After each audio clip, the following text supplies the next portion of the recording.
Hey, Chris, I'm an attorney with the law firm of Domnick, Cunningham, and Yaffa in Long Beach County, Florida. And I'm joined with Joshua Fox, who is involved with Fox and Emmer at Muncie here, the local Maryland firm that me working with us going forward, so the counsel on his space. We got the privilege and the honor of representing the estate, Melanie Diaz, as well as Melanie's parents, Cesar and Zuleika. Their brother Cesar joined us here today. Many of you have gotten to know the Diaz family since February 1823, where Melanie died tragically and while trying to escape an entirely preventable and entirely foreseeable fire that broke out the Arrive apartment complex behind us. Since then, you have reported on the impactful life that Melanie lived, Melanie led, a life that was cut all too short at just 25 years of age. Melanie was truly the embodiment of the American dream. First generation college student. Full ride scholarship to Georgetown. She was an intern at the Office of Surgeon General, interned at NASA. She volunteered her time at a suicide prevention hotline. After graduating, she went to work at Aspen Institute, which is a think tank with Bolton Breach. Part of her portfolio included energy, environmental policy, as well as climate change policy. In short, Melanie was a superstar. Keeps going places. You've also recorded on the unimaginable and raw grief that Melanie's family suffers, continues to suffer from. Suffers every day, grief that manifests itself in a variety of different ways.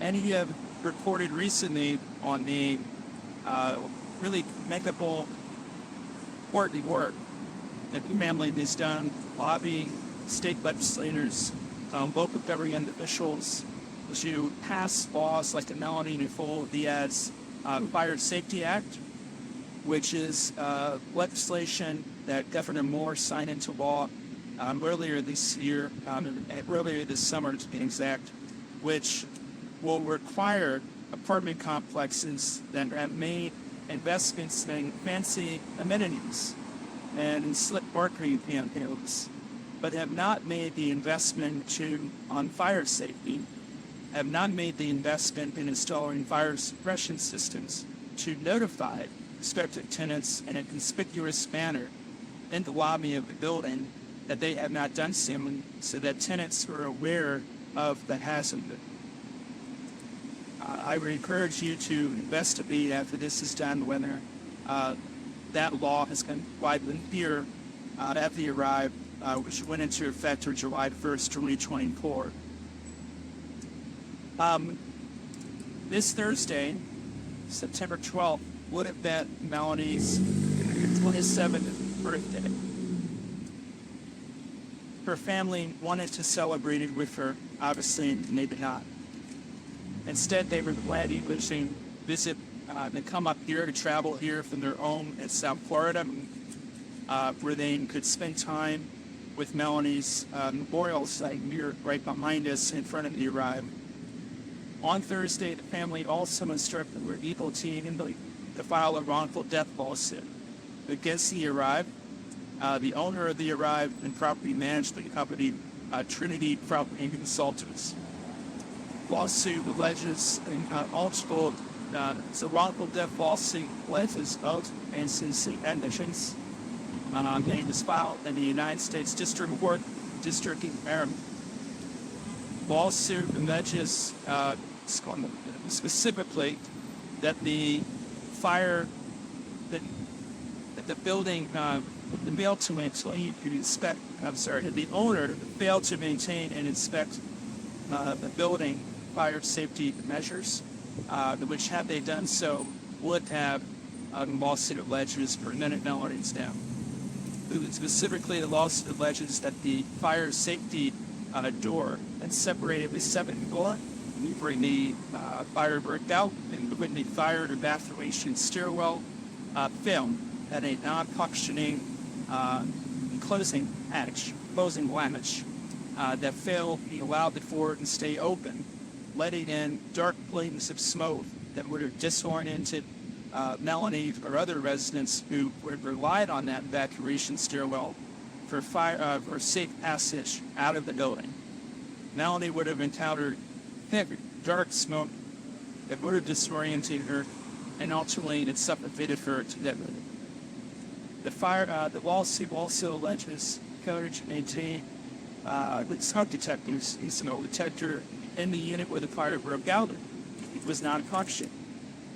And the failure to maintain and install different types of smoke detectors in different rooms of each unit, which is recommended by multiple fire safety organizations throughout the country.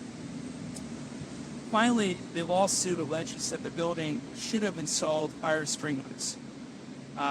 When you have hundreds of people living in apartment complex like the Arrive or other buildings, it is not a matter of if, it's a matter of when a fire will break out.